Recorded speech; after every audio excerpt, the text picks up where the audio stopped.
జలమండలి అధికారుల నిర్లక్ష్యంతో కాలనీల్లో పరిశుభ్రత లోపించింది. కొండాపూర్ కొత్తగూడలో డ్రైనేజీ పైప్లైన్ పనులు నెలల తరబడి కొనసాగుతున్నాయి. ఆ ప్రాంగణంలో నడవలేని పరిస్థితులు నెలకొన్నాయి. మంచినీటి సంపుతో పాటు వాటర్ పైప్లైన్లలో మురుగునీరు ప్రవహిస్తోంది. 6 నెలల నుంచి సమస్య ఉన్నప్పటికీ అధికారులు పట్టించుకోవట్లేదని స్థానికులు మండిపడుతున్నారు. దీంతో రోగాల బారిన పడుతున్నామని ఆందోళన వ్యక్తం చేశారు. మరింత సమాచారం మా ప్రతినిధి కిరణ్ అందిస్తారు. వర్షాకాలం వచ్చినప్పటికీ ఇంకా నగరంలో ఉన్నటువంటి కాలనీలో డ్రైనేజ్ పనులు కొనసాగుతా ఉన్నాయి. ఈ నేపథ్యంలో కొండాపూర్లో ఉన్నటువంటి కొత్తగూడలో పూర్తిగా షాక్ హౌస్ పక్క గల్లీలో కూడా పనులు ఇంకా కొనసాగుతున్నటువంటి సిచ్యువేషన్ కనిపిస్తుంది. పనులైతే చాలా దారుణమైనటువంటి పరిస్థితులు ఇక్కడ కనిపిస్తా ఉన్నాయి. డ్రైనేజ్ వాటర్ మొత్తం కూడా సంపుల్లోకి వెళ్లి కనీసం మంచినీళ్లు కూడా తాగలేనటువంటి సిచ్యువేషన్. నెలల తరబడి పనులు చేస్తూ అధికారులు నిర్లక్ష్యం వహిస్తున్నటువంటి దృశ్యాలు ఇక్కడ మనకు కనిపిస్తా ఉన్నాయి. కంప్లీట్ గా పూర్తిగా డ్రైనేజ్ వాటర్ అంతా కూడా రోడ్లపైన మురుగు ఏదైతే పొంగుతున్న సిచ్యువేషన్. ఆ జేసీబీలు కూడా ఇక్కడే వదిలేసినటువంటి పరిస్థితి మనకి ఇక్కడ కనిపిస్తుంది. దాదాపు 2 వారాలైనప్పటికీ రోడ్లన్నీ కూడా తవ్వి ఇష్టానుసారంగా వదిలేసినటువంటి పరిస్థితి. నివాసాల మధ్యన ఇలాంటి పరిస్థితి ఉన్నా అధికారులు కనీసం పట్టించుకోవటం లేదు. మంచినీటి పరిస్థితి అయితే చాలా దయనీయంగా మారింది. 6 నెలల నుంచి ఇవే డ్రైనేజ్ వాటర్ మంచినీళ్ళలోకి వస్తున్నప్పటికీ కూడా కనీసం అధికారులు స్పందించకపోగా మొద్దు నిద్ర విడటం లేదు.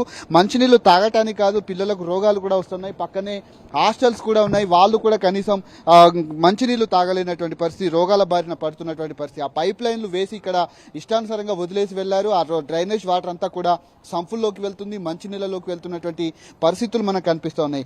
ఎక్కడికక్కడ మురుగునీరు ఇక్కడ చాలా దారుణంగా ప్రవహిస్తున్నటువంటి పరిస్థితులు మనకు కనిపిస్తున్నాయి. ఆ సంపులో పరిస్థితి కూడా ఏ విధంగా ఉందో ఒకసారి చూపెట్టేటువంటి ప్రయత్నం అయితే చేద్దాం.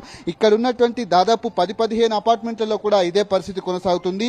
ఇక్కడ మంచినీళ్ల సౌకర్యం కూడా ఇదే పరిస్థితి ఉన్నటువంటి నేపథ్యంలో పూర్తి స్థాయిలో ఆ సంపులో కూడా మంచినీళ్లు కావచ్చు, మోటార్లు కూడా అందులో కూరుకుపోయినటువంటి పరిస్థితి మనకు కనిపిస్తుంది. ఈ పరిస్థితి ఉంటే మంచినీళ్లు ఏ విధంగా తాగుతారు?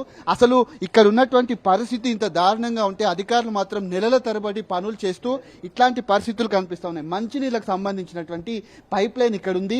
వచ్చేటువంటి మంచినీళ్ళని కూడా అపార్ట్మెంట్కి వెళ్లాలంటే ఇక్కడ నుంచే సోర్స్ ఉంటుంది. ఇలాంటి పరిస్థితి ఉంటే అధికారులు ఎందుకు పట్టించుకోవట్లేదు? కాలనీ వాసులు కూడా కొంతమంది ఉన్నారు, వారితో కూడా మాట్లాడించేటువంటి ప్రయత్నం చేద్దాం. అపార్ట్మెంట్ వాసున్నారు. మీ పేరెంట్స్? రాజు. ఎన్ని రోజులు అవుతుంది ఇక్కడ ఇట్లాంటి పరిస్థితి వచ్చి? ఏమంటున్నారు అధికారులు? ఏమంటున్నారు? 6 నెలల నుంచి ఇదే పరిస్థితి ఉన్నది. డ్రైనేజ్ సమస్య ఉన్నది. కంప్లైంట్ చేస్తా ఉన్నాము. జిహెచ్ఎంసీ వాళ్ళకి కంప్లైంట్ చేసినప్పుడు వాళ్ళు వస్తారు, మోటార్ తీసుకొని వస్తారు, 10 నిమిషాలు 5 నిమిషాలు చేస్తారు, మళ్ళీ అట్లనే వెళ్ళిపోతారు. మళ్ళీ 150 కంప్లైంట్ ఉన్నాయి నా ఒక్క దాని మీద, నా ఒక్క క్యాన్ నంబర్ మీద. అటువంటి అన్ని బస్సులలో కూడా కంప్లైంట్ చేసారు. ఇప్పటి వరకు అధికారులకు జిఎంకు మెమరాండం ఇచ్చినాం, కార్పొరేటర్కి ఇచ్చినాం, గాంధీ గారి గురించి ఫోన్ చేసినాం. ఇప్పటి వరకు అధికారులు ఏ సమస్య కూడా పరిష్కారం కాలేదు. తీరా వస్తే 4 రోజులైంది పైపు లైన్ వేసి, పైపులు వేసిపోయిరైతే ఇప్పటిదాకా లేరు, తోడిరు. ఇప్పుడు రేపు బోనాలు ఉన్నాయి, మేము ఎట్లా చేసుకోవాలి?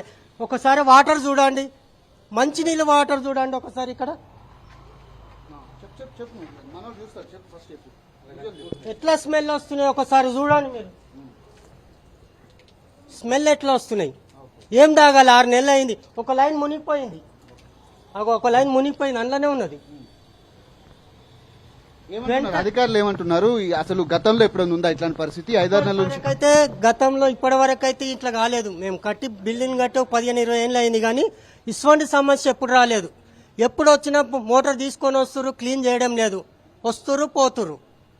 ఈ మధ్య మాత్రం ఇప్పుడు 2 నెలల నుంచి మాత్రం మాకు చాలా ప్రాబ్లం అయింది.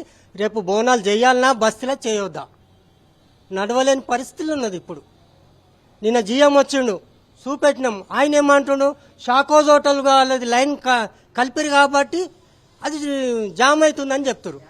అదే చెప్పాలా మీరు? జామ్ అవుతుందని చెప్పే బదులు వాళ్ళని సీల్ చేసేసేయాలి. అది లేపి చూసిగా సీల్ చేసి వాళ్ళకి లైన్ సప్లైట్ మెయిన్ రోడ్కి వేసుకోవాలని చెప్పాలన్నాం. వచ్చిండు, గంట సేపు కూర్చున్నాడు, మళ్ళీ ఇప్పటి వరకు పత్తలేడు. ఒక్కరోజు పైప్ లైన్ వేయచ్చు. ఇవాళ వేస్తే మా కనీసం ఇవాళ వేస్తేనన్నా రేపు బోనాలను చేసుకుంటాం, లేకుంటే బోనాలు చేయలేము మేము.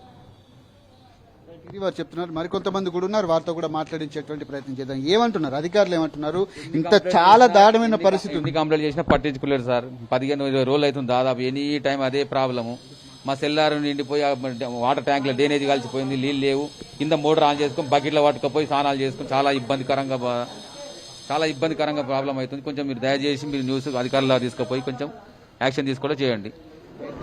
ఏంటి ఏంటి ఇక్కడ చాలా దారుణంగా ఉంది పరిస్థితి. మేము రావాలంటేనే ఇంత దారుణమైన అధికారులు ఏమంటారు? మేము ఇంట్లో పోని కూడా మాకు దారి లేదు. దీనికోసం కంప్లైంట్ ఇచ్చి చెప్పి విసుక్కు వచ్చేసింది. ఎలా నడవాలో అర్థమైంది. ఇంట్లో పోనీ చూడండి ఎట్లా మొత్తం పాసుకపోతుంది. ఎంత చెప్పింది వాళ్ళ దీని దిక్కని వేరే లైన్ జామ్ అయిపోయి మొత్తం బయటకు వచ్చి అసలు ఉండలేకపోతున్నాం. నిమిషం కూడా నిల్చోలేకపోతున్నాం. ఇక్కడ చిన్న చిన్న పిల్లలు హాస్టల్స్ అని ఖాళీ చేసి వెళ్ళిపోతున్నారు. స్కూల్ కోనికి వస్తారు, నడవడానికి వస్తారు ఎందుకని మటలకని. మీరే చూడండి ఎంత దారుణంగా ఉందో చూడండి అసలు. వారు చెప్తున్నటువంటి పరిస్థితి కనబడుతుంది. పూర్తిగా డ్రైనేజ్ అంతా కూడా కాలనీలో కనీసం నడవలేనటువంటి పరిస్థితి కనబడుతుంది. మరోవైపు అటు హాస్టల్స్ కు సంబంధించినటువంటి విద్యార్థులు కూడా పెద్ద మొత్తంలో ఇక్కడ ఉన్నారు. కొన్ని కంపెనీల్లో జాబ్ చేసేటువంటి వాళ్ళు కావచ్చు, వాళ్ళు కూడా ఇందులో నడవలేనటువంటి పరిస్థితి.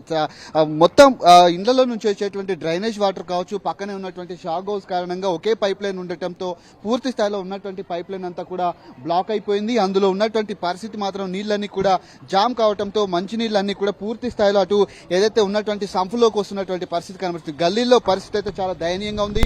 రేపు బోనాలు, చివరి దశ బోనాలన్నీ కూడా సిటీ వ్యాప్తంగా పెద్ద ఎత్తున బోనాలు కొనసాగనున్నాయి. అయితే ఆ పనులు చేసుకోవడానికి కనీసం బోనాలు ఇందులో నుంచి తీసుకొని వెళ్లాలంటే కూడా పరిశుభ్రత లేని కారణంగా ఈ పరిస్థితి కనిపిస్తుంది. ఆ జేసీబీని ఇక్కడే వదిలేసి వెళ్లిపోయారు. పైప్ లైన్ అక్కడ వదిలేసి ఇష్టానుసారంగా తవ్వినటువంటి రోడ్డును కూడా ఇక్కడ మనకు కాంక్రీట్ కు సంబంధించినటువంటి రోడ్డు అంతా కూడా తవ్వి ఇష్టానుసారంగా వదిలేసినటువంటి పరిస్థితి అయితే మనకు కనిపిస్తుంది.